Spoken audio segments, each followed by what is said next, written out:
I want you to open your Bibles in the book of John chapter 15. John chapter number 15. Our theme for this month is cultivating growth. Cultivating growth, bearing fruit for the kingdom. And I want us to study this morning the very words of the Lord Jesus Christ. If you have a red letter Bible edition, you can find our scripture written or printed in red. John 15, verse 4 and 5. The Bible says, "Abide in me, and I in you. As a branch cannot bear fruit of itself, except it abide in the vine. No more can ye, except ye abide in me." Verse 5, "I am the vine, ye are the branches. He that abideth in me, and I in him, the same bringeth forth much fruit. For without me, ye can do nothing." Pwede na po tayong maupo. Maraming salamat po. This morning, I want us to study intensely the very words of the Lord Jesus Christ. So many times, kapag nag-aaral po tayo, parang nagbabasa lang tayo ng dyaryo. Mapapakinggan natin ngayon, maya-maya, paglabas natin, nakalimutan na natin. Pumasok sa isang tenga, lalabas sa kabila. As if nothing happened, nasabi lang na nakapag-church tayo.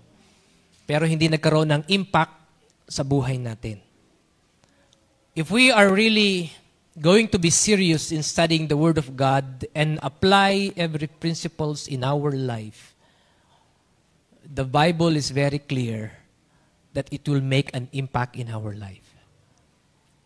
Sila na mga taga-gawa ng salita ng Panginoon ay tiyak na babalik na merong bunga. At hindi lamang basta bunga, maraming bunga. At since na ang theme po natin sa buwang ito is about growth and bearing fruit, I took it to heart na pag-aralan talaga natin ang paraan ng paglago at pamumunga ng isang halaman. Verse 5 tells us that Jesus is the vine. As I look at my dictionary, vine is a crawling plants, and the greatest example of this is the grapevine in the Bible. Of course, wala po akong makita sa lugar natin na grape na may bunga na nakatanim sa paso. Dadalhin ko sana dito, kaso parang imposible na madala ko. So yung pinakamalapit na halaman sa vine ay yung mulberry. Ilagay natin dito para makita nyo. Sige, Brother Joss, ipatong mo na lang dito. There are three subjects that can be found in our text: the vine, the branches, and the fruit. Now, the vine is the Lord Jesus Christ, the very tree itself. And the branches are the believers, the Christians, tayo, yung mga branches. Then, we can find the fruits. Now, Christ said, apart from the vine, the branches cannot bear fruit. In order for the branch to bear fruit, the branch needs to abide in the vine. Kailangan manatili. Hindi lamang siya naka-attach, nananatili siya. It means it is a constant action. It is a constant state, patuloy at tuloy-tuloy na pagpapatuloy sa vine, which is the Lord Jesus Christ. Now, so kung pag-aralan natin ang halaman na to. Kahapon, gusto kong ma-clear yung mind ko. I went to the mountain, nagmotor ako, at tinitingnan ko kung ano ang the best message that can be delivered this morning. At dahil nasa bundok ko, marami kong nakitang mga halaman doon, sabi ko, wala nang mas gaganda pang illustration, kundi yung the plant itself. So, tinry kong pumunta sa mga nagga-garden to find the closest representation of the vine. At na-discover ko, napakamahal pala ng halaman na nasa paso na merong bunga. Napakamahal. Then, naalala ko, si Sister Mel, asawa ni Pastor Tirso, ay nag-ahalaman, mulberry. So, I called her, tinanong ko kung may mulberry siyang nakapaso na may bunga. Sabi niya, Pastor, yung mga mulberry ko na may bunga ay nakatanim sa lupa, open soil. Pero meron ako doon, wala pa siya sa paso.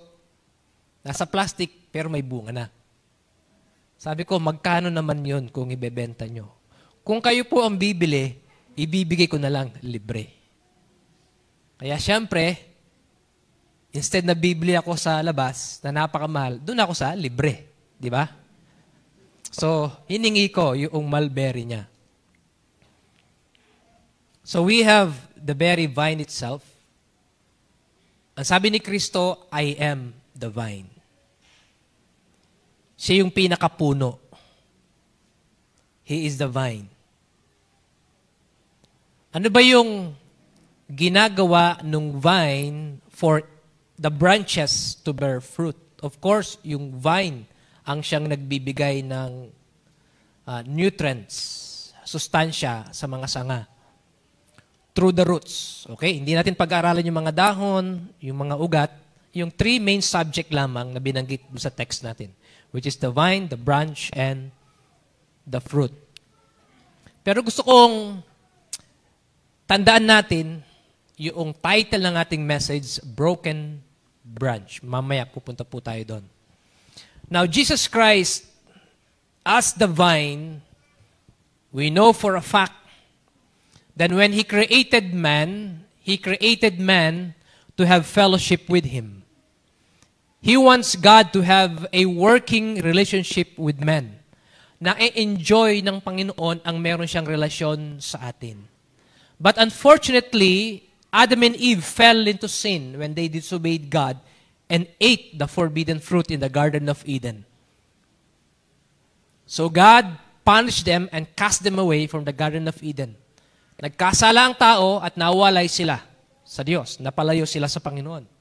Now, in order for God to restore the lost relationship, He needs to redeem man from sin.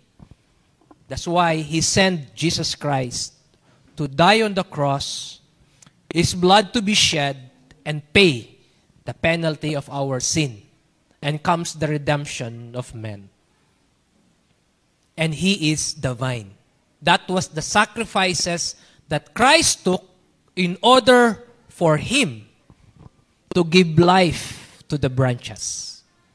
Kaya lahat ngayon ng tao na nawalay sa Diyos, napalayo sa Diyos, nagkasala sa Panginoon, para makabalik sila sa Diyos, they need to accept the sacrifices Christ took on the cross of Calvary. When He was crucified on the cross, His blood was shed and paid the penalty of our sin, and redemption was made for men.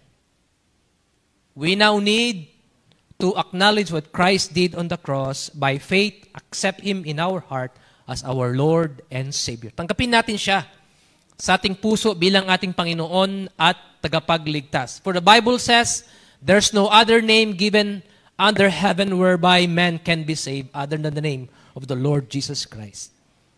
Wala pong ibang pangalan na binigay ang Diyos sa silong ng langit na sukat ikaliligtas ni inuman liban lang sa pangalan ng ating Panginoong Jesucristo. It's not good works, it's not religion, it's not baptism, it's not about being good, but through Jesus Christ. He is the vine. First thing I want us to notice in verse number 4 is when Christ said, "Abide in me, and I in you." As I abide in you, as I died for you, abide in me. The first thing I want us to notice is the command to abide. The command to abide. Why we need to abide in Christ. As the branch cannot bear fruit of itself except it abide in the vine. Yung branch, tayo, hindi mamumunga liban na nakakapit tayo dun sa pinaka-puno, which is Jesus Christ. Yung pong bunga dito has three representation. Number one, yung bunga na tinutukoy po dyan, ay yung bunga ng Espiritu that can be found in Galatians chapter 5, verse 22. For the fruit of the Spirit is love, joy, peace, long-suffering, meekness, gentleness, goodness. Against such there is no law. So, ang isang Kristiyano na nananatili sa Panginoon, nagtatapat sa Diyos, nagpapatuloy sa Diyos, natural na mamumunga po siya ng bunga ng Espiritu. Love, pag-ibig, pagmamahal, joy, kagalakan sa puso, peace, kapayapaan. So, madaling salita, ang isang Kristiyanong nagtatapat sa Panginoon, ay ini-expect ng mundo na maging mabait. Amen? Kung tayo po, kiniklaim natin na nagpapatuloy tayo sa Panginoon, naniniwala tayo sa Diyos, nagtatapat tayo sa Kanya, then it is only natural na magiging mabuti tayong tao. Hindi ka maliligtas dahil mabuti ka. Mabuti ka dahil naligtas ka kay Kristo. Nakakilala ka kay Kristo. Tanong, mabait po ba tayo? Mabait ba tayo? Ba't di tayo makasagot? Sabihin mo nga sa katabi mo, mabait ka ba?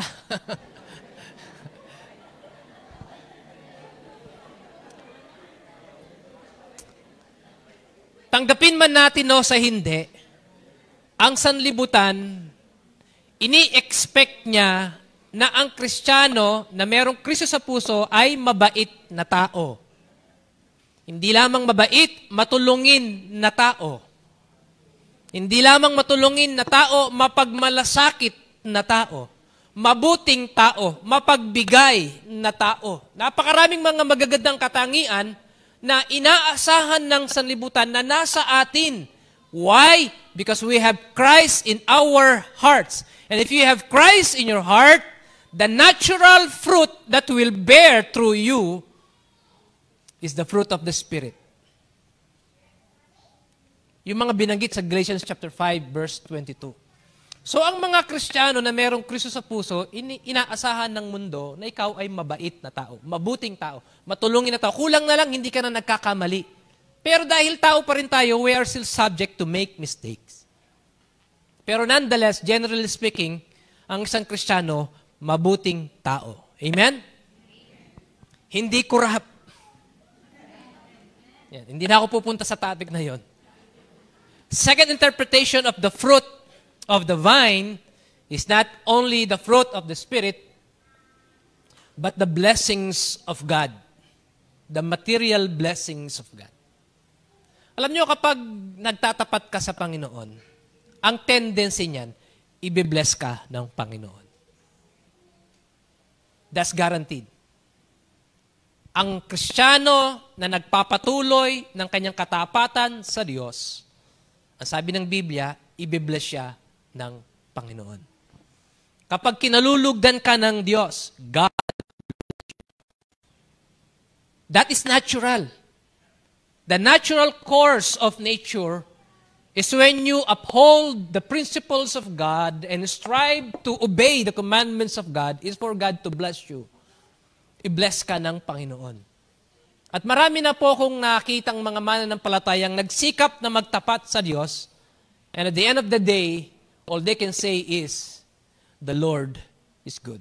Pinagpala sila ng Panginoon. Day in and day out, pinagpala sila ng Panginoon. Hindi dahil sa deserve nila, but because God is good because of their faithfulness. Third interpretation ng bunga, ng vine, ay yung makapagwagi tayo ng kaluluwa sa Panginoon. Makapaglapit tayo ng kaluluwa. Makapag-akay tayo ng kaluluwa sa Panginoon. Ako po ay nakakilala sa Panginoon sa pamagitan ng isang pastor na nag-share sa akin ng salita ng Panginoon. Ako ngayon ay naging bunga niya. Ako na nadala niya sa Panginoon. So kapag tayo ay tunay na nagtatapat sa Diyos, seryoso sa ating relasyon sa Kanya, the natural fruit that we will bear is to win souls for Christ. Ang magwagi ng kaluluwa sa Panginoon.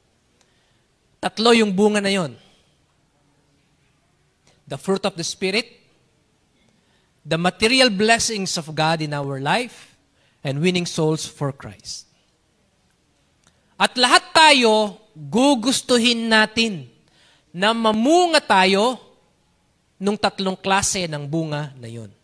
And for that to happen, ang command ng ating Panginoon is for us to abide in Him.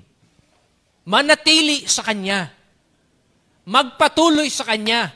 Magtapat sa Kanya. Pero ang sabi ng Panginoon, this is very realistic na nangyayari sa buhay po natin. Verse number 5, last phrase, for without me, ye can do nothing. What happened when a branch is broken? It will wither. Matutuyo siya to the point na mamamatay na siya. When the branch was plucked from the vine, mamamatay na siya at hindi na siya mamumunga. Dahil ang sabi ni Kristo, for without me, ye can do nothing. The consequences of disconnection. Kapag na-disconnect na tayo sa Panginoon, wala nang mangyayari sa buhay natin apart from Christ. Wala tayong ma-accomplish sa buhay apart from Christ. Hindi mo mararanasan yung fulfillment ng buhay mo apart from Christ. You will not experience joy apart from Christ. Pastor, paano naman yung mga taong walang paniniwala sa Diyos, walang pagkilala kay Kristo, pero ang ganda-ganda ng buhay nila? Well, let me give you some example of people who succeed in life and yet without Christ. How did they end up? First was Steve Jobs, the founder and CEO of Apple Company. In spite of his wealth in life, he died miserable. Ito yung mga last words niya bago siya mamatay. I reached the pinnacle of success in the business world. Siya yung epitome ng success sa mundo ng mga negosyante. Pinakamatagumpay. In many people's eyes, my life was the ultimate triumph. But beyond work, there was very little true joy. Siya nagsabi niyan. There was very little true joy. Hindi siya masaya. Malungkot siya. Now, lying in a hospital bed, looking back at my life, I see it differently. All the recognition and wealth I once took such pride in, pale and fade in the face of death. You can hire someone to drive your car or manage your finances, but you can't hire someone to bear your illness for you or to die in your place. Material things lost can often be found again, but there's one thing that, if lost, is gone forever. That's life. No matter where you are in your journey, a day will come when the curtain falls. So love your family, cherish your partner, your children, your friends. Take care of them. Appreciate them. With age comes clarity and you begin to understand. A $30 watch and a $300 watch show the same time. Tama naman, di ba? yung 75 pesos na relo sa ukay-ukay sa Metro Town, at saka yung 10,000 pesos na G-Shock na relo, they tell the same time. A $30,000 car and a $150,000 car drive the same road and reach the same destination. Yung kayang puntahan ng Fortuner, kayang puntahan din ng motor. In fact, mas maraming kayang puntahan ng motor na hindi kayang puntahan ng Fortuner. A $10 bottle of wine and a $1,000 bottle of wine can both give you headache. Tama ba yon? Yung mura at mahal na alak ay parehong nakakapagbigay ng sakit ng ulo. Tama ba yun? Hindi ko pa naranasan yun eh. Yung mga nakaranas na dyan. Tama ba yun? A 100 square meter house and a 1,000 square meter mansion won't save you from loneliness. And first class won't help if the plane is going down with everyone aboard. Real happiness is simple. It's having someone to laugh with, to talk to hug, to sit in silence with, to remember with, or simply to exist alongside. And above all, don't teach your children to be rich. Teach them to be happy. Huwag niyo raw turuan ng mga anak niyong paano yumaman. Turuan niyo sila paano maging masaya. Kung mamimili tayo, ano ang mas gusto natin? Mamatay na maraming pera, pero malungkot. O mamatay na masaya, pero walang pera. Anong gusto natin? Ang hirap mamili, ano? Ako, mas gusto kong mamatay na maraming pera. Kasi pag maraming pera, masaya. But Steve Jobs died unhappy. Died miserable. In spite being a billionaire. Malungkot siya. At miserable ang buhay niya. He is an example of a man who made it in life, but he was disconnected from Christ. So he died miserable. Then, Crisda Rodriguez, a world-renowned designer and author, also a billionaire. She died from stomach cancer at age 40. Sabi nila, life begins at 40. But Crisda, she was just about to start her life, but she already died at age 40. Here are her last words before she died. I had the world's most expensive car in my garage, but now I ride a wheelchair. In my house, there are all kinds of branded clothes, shoes, and price tags, but now my body is wrapped in a small cloth provided by the hospital. I have a lot of money in the bank, but now I don't benefit from that amount. My house used to be like a castle, but now I sleep in 2 beds in the hospital. From 5-star hotel, now spending time in hospital, moving from one clinic to another. I've signed autographs to hundreds of people, but this time the medical records are my signature. I've been to 7 barber shops to get my hair done, but now I don't have a single hair on my head. With a private jet, I can fly anywhere, but now I need 2 assistants to walk to the hospital gate.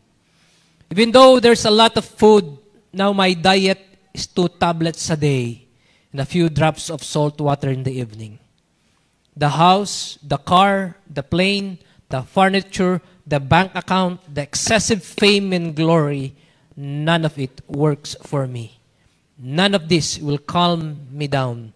There is something real except death. At the end of the day, the most important thing is health. Please be happy with how little or much you have while you are healthy. Have everything. have a plate of food, a place to sleep, you are not lacking anything.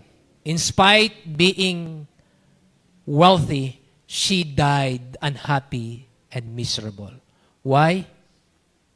Because she is a branch disconnected from Christ.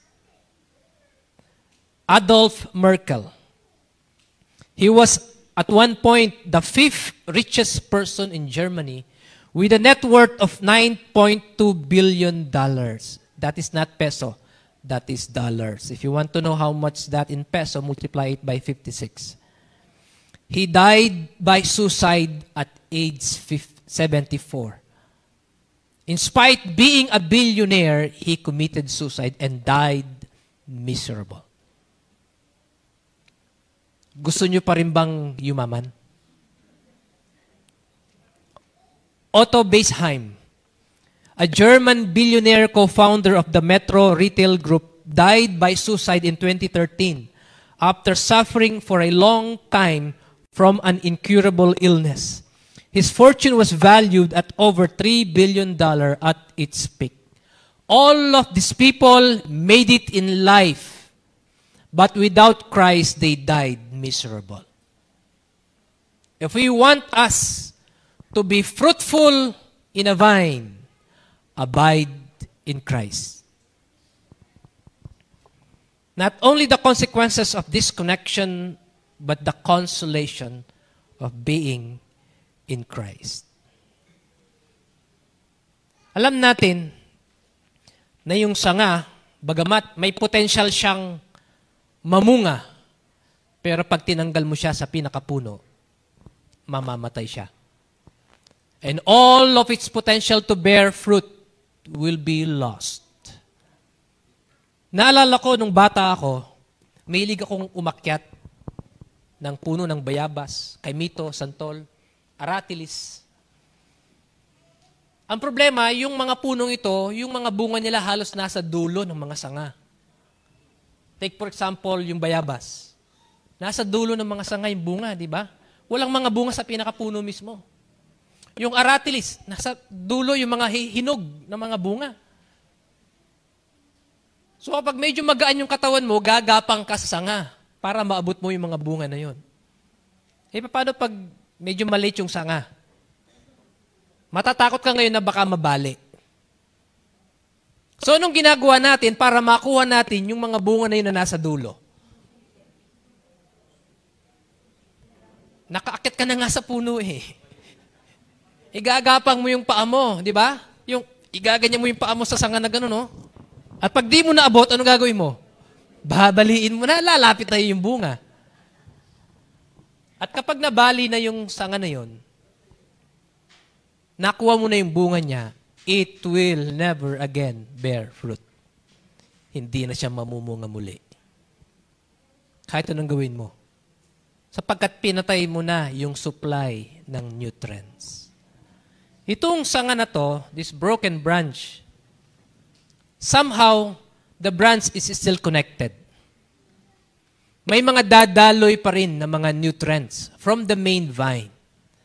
But because of the number of leaves and the volume of the branch, hindi na niya kayang supplyan to maintain its healthiness. So mangyayari, unti-unting matutuyot at mamamatay.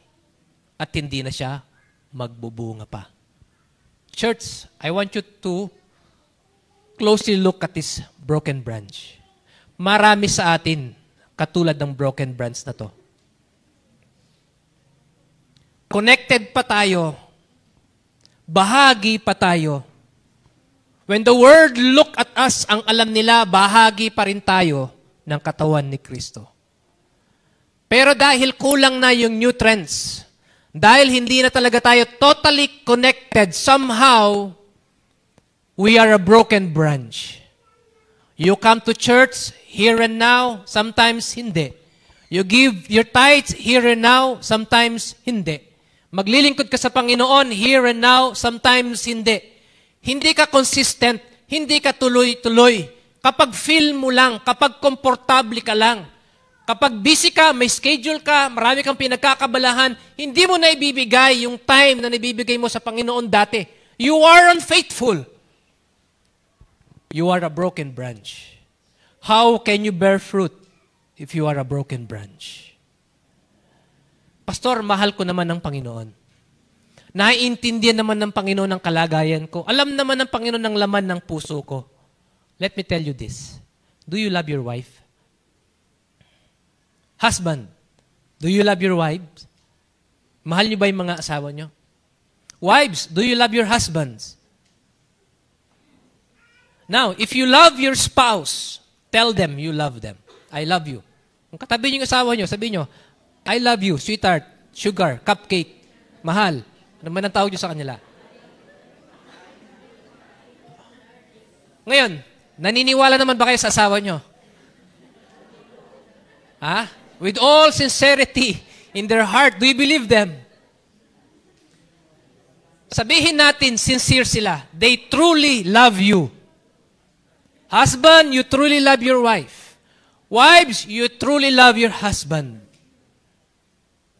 What if, isang gabi, hindi ka uuwi sa asawa mo? Ibang uuwian mo. Isang gabi lang. 365 days sa isang taon, umuuwi ka sa asawa mo. Pero isang gabi ka lang na hindi uuwi, iba yung uuwian mo. Can you say that you are faithful? No. Only one single mistake, the world will categorize you as unfaithful. Every Sunday, nag-church tayo. Isang Sunday ka lang hindi mag-church, nanood ka na lang ng TV sa bahay. Can you say, you are faithful? Isang Sunday lang naman eh. Magpapahinga muna ako ngayon, next Sunday, mag-church na ako. Every month, you give your tithes to the Lord faithfully. Pero nagkaroon ng matinding pangangailangan, Lord, maintindihan mo naman siguro ako, hindi mo naman kailangan to, mayaman ka. Ngayon lang, hindi ko ibibigay yung tithes ko. May paggagamitan akong mas importanteng bagay. Can you say you are faithful? Minsan ka lang hindi magtatapat sa Panginoon. Only one single mistake, we can be branded as unfaithful. At anong tawag sa atin? Broken branch. How can you bear fruit if you are a broken branch? The consolation of Christ. What was the consolation of Christ? Verse 5.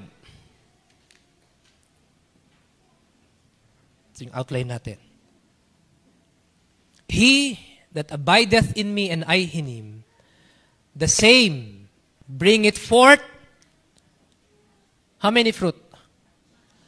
Much fruit. You will not only bear fruit, but you will bear much fruit. Maraming bunga. Is it possible that if reconcile myself to Christ, if I reconnect myself to Christ, that I could still bear fruit and much fruit? I have good news for you. Yes, it is possible. Take, for example, John D. Rockefeller. When John D. Rockefeller was only 33 years old, he became the first millionaire in America. When he was 43, he owned the largest company in the world, Standard Oil Company. Then, when he was 53, he became the first billionaire in America. It was at this time in the early 1900s, he became very sick and could eat only crackers and milk. Ang hirap nun, ano? Sa dami ng pera mo, hindi ka makabili ng appetite. Ang pwede mo lang kainin, biskwit at gatas. He was on his deathbed. He was about to die. There were those in the media, newspapers, who had written his obituary. They thought he was about to die. There were some who hated him and said he was full of greed.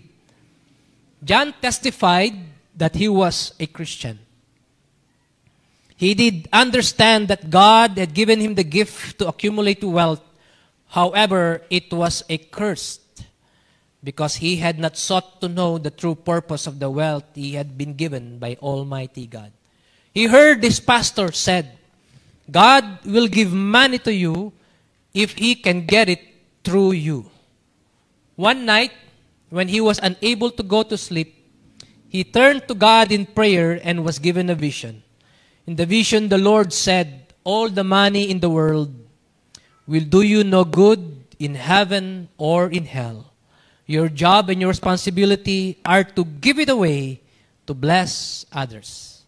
The next day, he called his staff together and formed the John D. Rockefeller Foundation.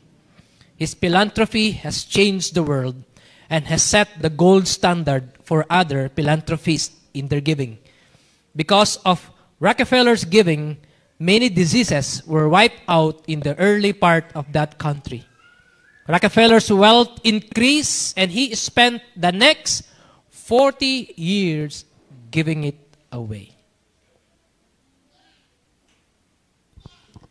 He came back to Christ.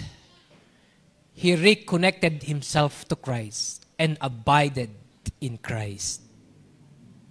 He was about to die, but God gave him another 40 more years. At anong ginawa niya doon sa 40 years na yun? He gave his wealth away during those 40 years. He discovered his true calling in life. God gave him peace of mind, inner healing that opened the door for God to give him physical healing.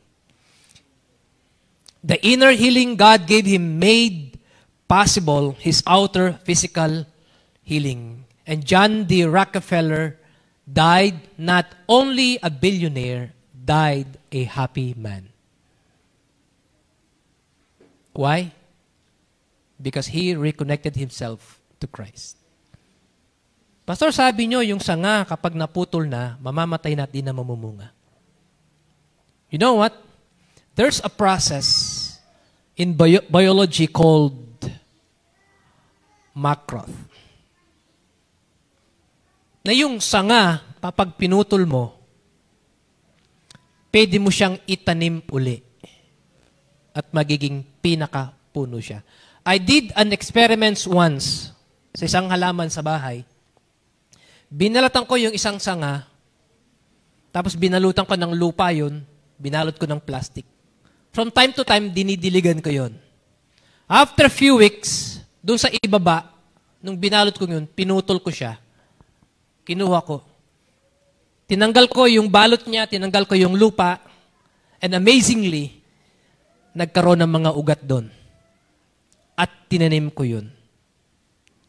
Ang tawag ng biology doon ay marketing. So there is a way for a person to be reconciled with Christ and abide in Him. Ang manatili sa Kanya. And John D. Rockefeller is an example who came back to Christ. Charles Chuck Finney deeply believed in something called giving while living. That means he wanted to give his money, time, and help to other people while he was still here. Chuck co-founded Duty Free Shoppers in 1960, and it became a huge success that made him a billionaire. But instead of keeping it all, Chuck quietly gave money to build schools and children's hospitals. He just believed they deserve a real chance. Even famous people look up to Chuck. His friend Warren Buffett once said, Chuck has set an example not only for people of my age, but also younger generations. Finney is my hero. He should be everybody's hero. In 1982, Chuck started his nonprofit, the Atlantic Philanthropies. And this marked the beginning of what would become one of the largest private donations in history. Chuck passed away on October 9, 2023 at 92 years old. And he gave away everything he had during his lifetime, more than $8 billion. All he had left was a rented 2-bedroom apartment and a $15 watch and a lifetime full of good deeds. And he died happy and fulfilled because he was connected in Christ. Church, do you want to bear fruit? Much fruit. Abide in Christ. And don't be a broken branch.